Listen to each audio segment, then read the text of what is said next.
ત્યારબાદ બીજો અભ્યાસ, ગરદનને જમણી સાઈડ અને પછી ડાબી સાઈડ મોડ આપવાનો છે.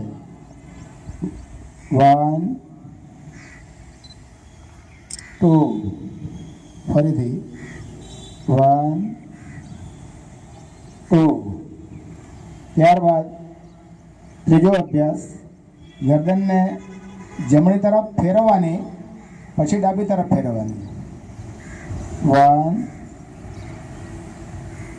2, ફરીથી 1 2.